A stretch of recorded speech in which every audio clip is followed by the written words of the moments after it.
C'est toujours un plaisir de vous retrouver, Madame, Messieurs, bienvenue dans l'invité du jour. Aujourd'hui, nous avons un sujet qui parle de l'insalubrité dans la province du Lualaba.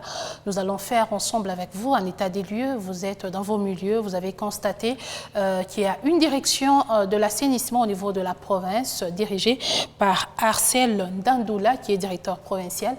Nous l'avions approché pour vous, pour qu'ensemble nous puissions faire cet état des lieux. Et donc, bienvenue à vous, Monsieur Arcel. Vous êtes à la tête de la direction provinciale de l'assainissement. Comment ça se passe depuis que vous êtes là? Oui, ça va, merci pour la question. Nous sommes à la tête de l'assainissement depuis pratiquement 4 mois déjà. 4 mois? Oui, 4 mois déjà.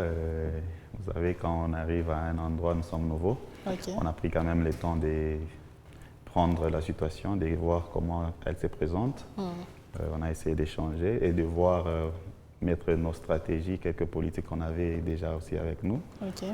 Mais ça va jusque-là, nous constatons que ça marche et ça avance quand même bien. Alors, puisque vous n'avez que 4 mois, selon ce que vous venez d'avancer tout à l'heure, c'est quoi votre politique?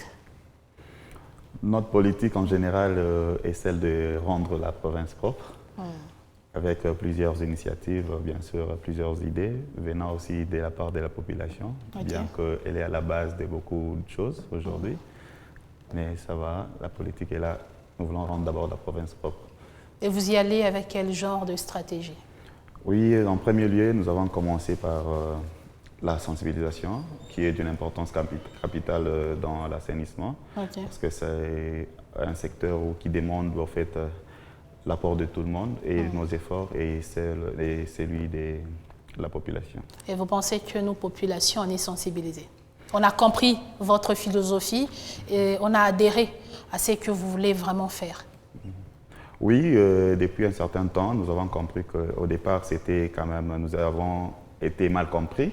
Mais je vois avec actuellement, maintenant, la population commence à nous comprendre petit à petit, mais on ne va pas s'arrêter là.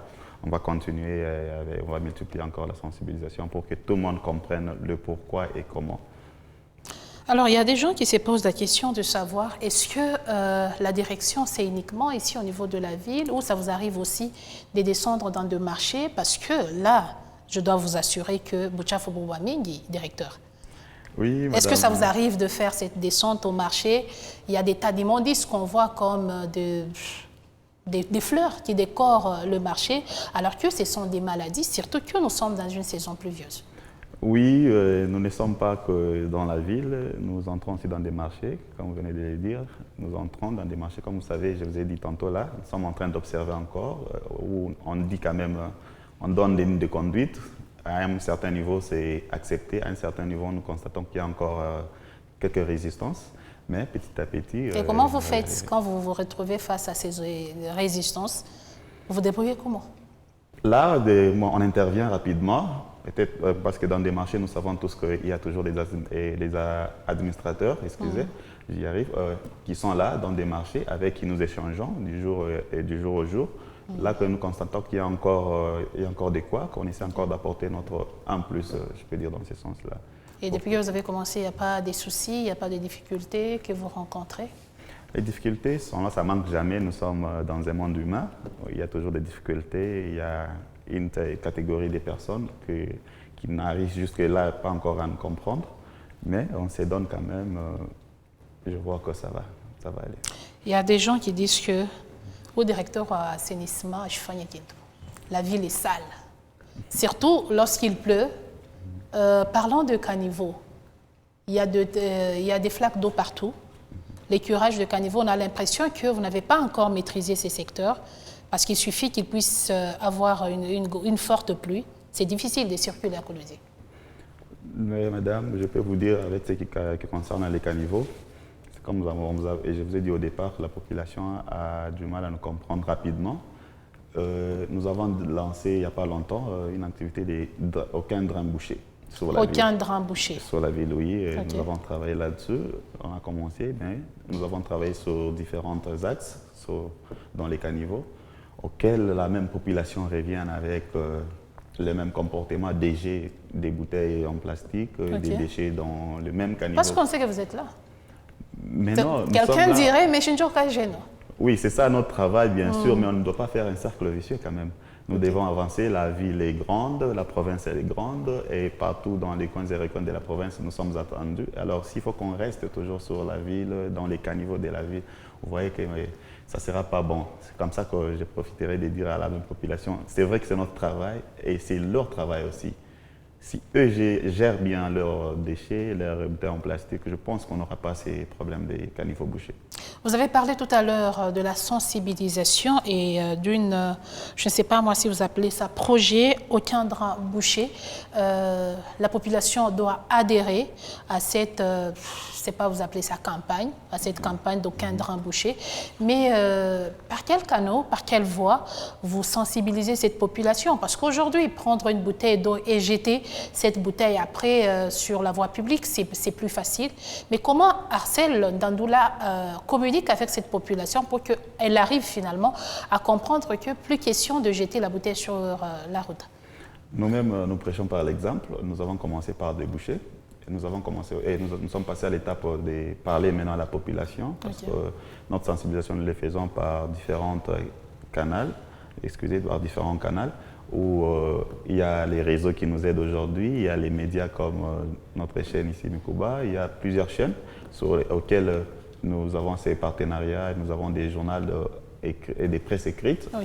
Oui, nous travaillons avec eux. Vous pensez que nous lisons, hein? Non, là, est-ce qu'on lit même? Oui, il y a une certaine catégorie des gens qui nous lisent. Il y a d'autres, c'est comme ça que vous allez voir, il y a nos véhicules de sensibilisation qui circulent dans différents quartiers et sur la ville ici, en train de sensibiliser, de parler à la population, les bien fondés, les pourquoi et comment gérer le même déchet là, pour ne pas qu'on retombe sur le même problème des caniveaux bouchés. Est-ce que la direction a-t-elle des mesures contraignantes?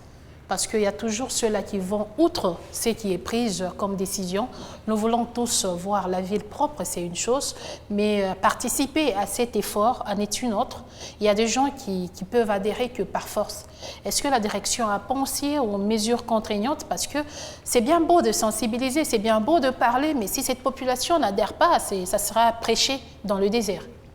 Exactement, oui. Je vous ai dit que nous avons commencé il y a 4 mois. On ne pouvait pas être aussi trop dur avec notre population. On devait d'abord comprendre est-ce que réellement la population a été avisée. Elle n'a pas été avisée. Depuis que nous sommes là, nous travaillons, bien sûr, nous continuons, nous multiplions aussi la sensibilisation. Déjà que quand quelqu'un est sensibilisé, donc ça veut dire qu'il est averti. On te dit qu'il ne faut pas faire A, il ne faut pas faire A.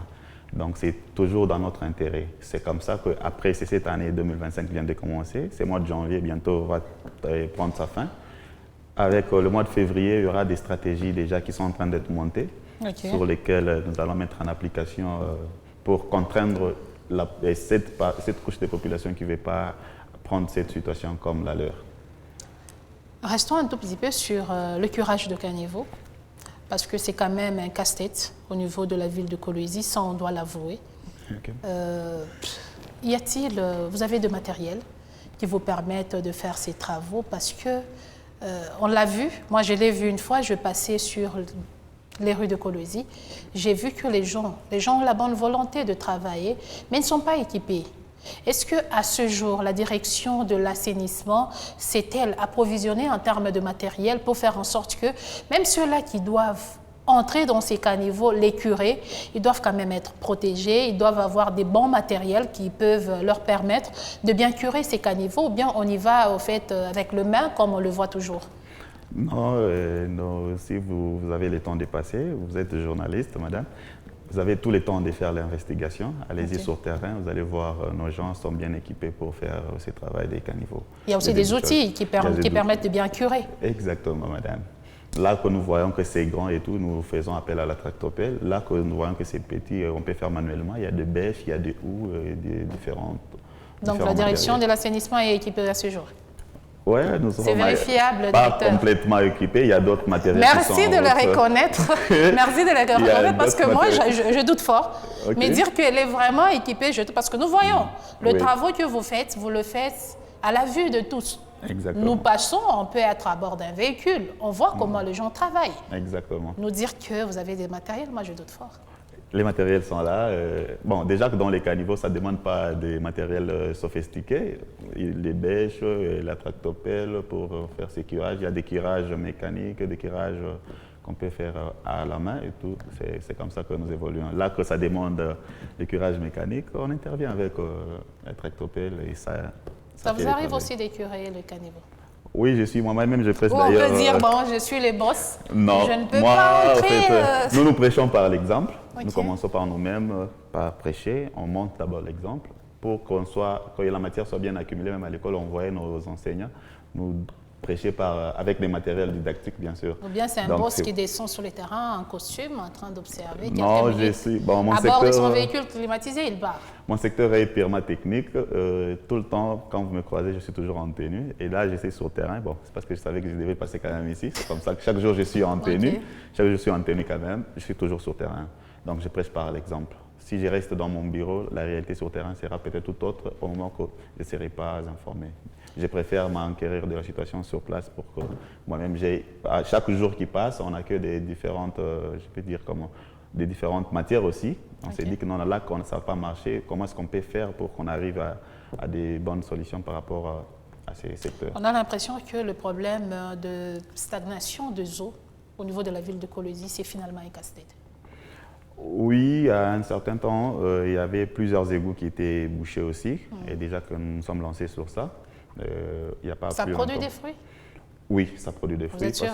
Oui, ça produit. Parce que ce qui fait à ce que les eaux stagnent sur la route, sur la chaussée, c'est parce que les égouts sont bouchés. Une fois que les égouts sont débouchés, nous n'aurons pas ces problèmes. Mais nous avons déjà commencé.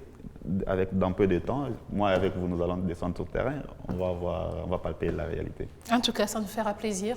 Alors, directeur Arcel, je pense que vous êtes au là-bas, vous êtes en train d'exercer vos activités ici en province. Vous êtes informé ensemble avec nous que la commune de Fungoromé est frappée par quelques cas de diarrhée et vomissement qu'on appelle choléra. Quelles sont les dispositions que vous prenez d'abord pour cette commune? Parce que nous sommes au Lualaba, la commune de Fungoromé est dans la province du Lualaba. Ça vous arrive, y a-t-il une politique d'abord pour cette commune avant de revenir au niveau de la ville de Kolwezi? Oui, exactement. Et vous vous souviendrez que quand nous avons pris fonction, nous avons commencé par l'évacuation des déchets qui étaient, je peux dire, des décharges de transit ou illicites. Nous avons commencé par ce travail-là, d'évacuer tous les déchets, mettre hors de la population ces genres de déchets.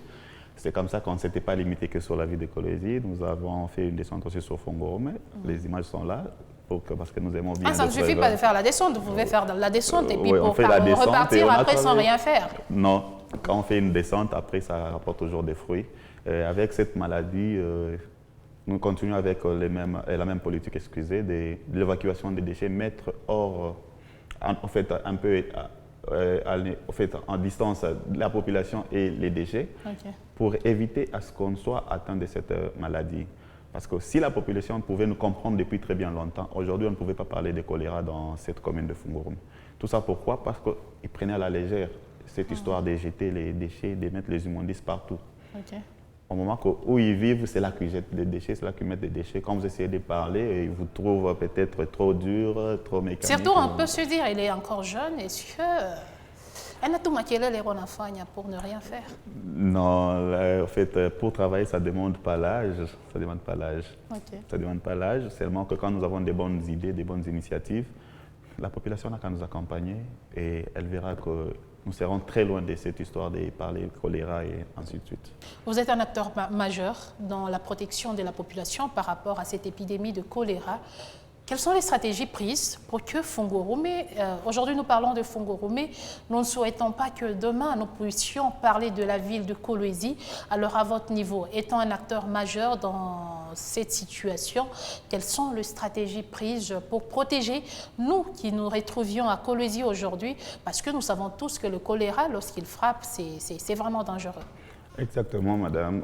Nous continuons toujours avec la sensibilisation en premier lieu. Elle est d'une importance capitale, ça, il ne faudrait pas qu'on oublie. Et nous continuons aussi à évacuer les déchets qui traînent encore par-ci, par-là, tout en désinfectant des coins et recoins de la ville pour nous éviter à ce que cette maladie arrive à frapper. Mais on ne vous sent pas dans la sensibilisation contre cette maladie. Vous attendez que Kolwezi soit frappé pour vous réveiller, excusez-moi de le dire ainsi, parce que dans le temps, dans des circonstances comme ça, le Lualaba est déjà frappé. Fungurume, c'est au Lualaba. Exactement. Si on parle du choléra au niveau de Fungurume, c'est-à-dire que le Lualaba est touché. On ne voit aucun signe sur la ville. Dans le temps, on pouvait voir je ne sais pas comment on l'appelle, des fontaines d'eau, où on sensibilise la population à se laver les mains pour prévenir. Ou votre politique, vous attendez qu'on puisse nous signaler un cas à Kolwezi pour qu'on voie des gens avec des lance-voix. Non, madame, la sensibilisation a déjà commencé depuis très bien longtemps. Elle s'est faite au directeur? Il y a nos véhicules de sensibilisation dont je vous ai dit tantôt là. Ça passe sur toutes les rues et les aucune fontaine sur la ville. Les fontaines, d'abord, on va prêcher par l'exemple. On est en train d'organiser déjà, où on va commencer par distribuer les quelques fontaines pour apprendre, en fait, c'est quoi les mesures à prendre pour éviter cette maladie. Et après, on va continuer avec la sensibilisation, comment parler à la population, comment se protéger contre cette maladie. Donc, vous réfléchissez encore comment parler alors qu'on est déjà victime de cette maladie? On ne réfléchit pas, nous travaillons déjà, nous planifions déjà, peut-être parce que le week-end ici est un peu long. Déjà, le lundi, vous et moi, on sera informés de ce qu'on va poser comme acte par rapport à cette situation. On peut vraiment compter sur ça parce que là, on a cette peur au ventre. Le choléra, nous savons tous ce que cette maladie fait. Hein? Nous savons tous ce que cette maladie fait. Personne ne sera peut-être épargné si nous ne faisons pas attention. C'est comme ça que... Parce qu'on sent la direction absente par rapport à cette épidémie. Non, nous sommes... Ou on s'est dit, Fungurume, c'est loin. Non, Fungurume, c'est dans le Lualaba, c'est juste à 100 km de la ville de Kolwezi. C'est tout près. C'est silence au niveau de la ville de Kolwezi par rapport à Fungurume. Non, peut-être que vous n'êtes pas encore à l'écoute de notre différentes sensibilisations. C'est-à-dire que la sensibilisation n'a pas touché la cible. Parce que je fais partie de la population du Lualaba. Bon, c'est aussi une remarque. On va essayer de voir encore là que ça n'a pas touché, ça va toucher. Mais sinon, nous sensibilisons déjà, nous parlons déjà dessus pour éviter que les pires n'arrivent. Alors, il y a des gens qui vous suivent. Un petit message par rapport au choléra, qui est d'ailleurs d'actualité. Ce que je dirais à la population, de faire très attention, de ne pas négliger cette situation. Le choléra tue et ça tue sérieusement. La population doit nous accompagner dans ce que nous faisons. L'évacuation des déchets, la gestion des déchets, c'est d'une importance capitale. Évacuer, oui, mais pour ramener ça où? Nous avons une décharge. C'est où? Parce qu'on ne connaît même pas l'adresse. Vous ne connaissez pas? Ah, ok, c'est sur la route Mzilo. Ceux qui ne connaissent pas, c'est là qu'il y a une décharge. Pour ceux-là qui ne peuvent pas y arriver, y a-t-il une stratégie? C'est comme ça que nous demandons dans chaque rue et avenue, curez, arrangez vos drains au devant, mettez dans des sacs, mettez tout le long de la route. Il y a nos véhicules, nos camions qui passent chaque jour presque. Chaque jour, vous sillonnez toutes les avenues. Nous assurons que... Sauf la Gécamine Kolwezi, où je vois des tas d'immondices. La Gécamine Kolwezi, vous vous souvenez qu'on a intervenu il n'y a pas longtemps, on a parlé à la population pour leur dire que ce n'est pas un dépotoir, ce n'est ni une décharge, évitez de faire ça. Mais comme il suffit de se retrouver sur l'avenue Babemba, par exemple. Voilà, je connais cette situation, je suis informé de cette situation. À côté de l'église catholique. Voilà. En tout cas, là, c'est une avenue transformée en dépotoir. C'est comme ça je me demande, est-ce que la direction de l'assainissement est-elle informée de cette situation? Et même la mairie de Kolwezi est-elle informée de la situation? Parce que cette avenue, elle est presque impraticable. Oui, exactement. Nous sommes informés de cette situation. Nous avons intervenu, nous avons parlé à la population. C'est ce que je dis tantôt là. La population doit nous comprendre. Quand on est en train de parler, ce n'est pas pour notre bien. Mais si vous avez longuement parlé, il faut passer à la vitesse supérieure. Aux sanctions, oui, nous allons passer aux sanctions. Dans pas longtemps, je vous ai dit, on a quand même laissé le temps à la population de comprendre. Nous les avons parlé calmement. Donc, comment il faut faire, comment se gérer. Mais là que nous sentons qu'il y a encore la résistance, nous allons appliquer des mesures pour contraindre la couche des populations qui ne veulent pas nous comprendre. Un petit message au Lualaba. Le Lualaba, nous devons nous protéger. Les maladies sont là, le choléra est là, nous devons faire très attention. Accompagnez-nous pour que nous puissions assainir notre province et notre ville de Kolwezi, pour nous éviter des maladies telles que nous venons de les dire ici. Insalubrité à Kolwezi, état des lieux sur l'assainissement. C'est un plaisir, directeur Arcel Ndandoula, de vous recevoir. Je pense que ça ne sera pas la dernière fois. Madame, messieurs, on se retrouve le mardi prochain avec un nouveau numéro, un nouveau invité. Ça nous fera toujours plaisir de rester en compagnie de nos programmes. Au revoir.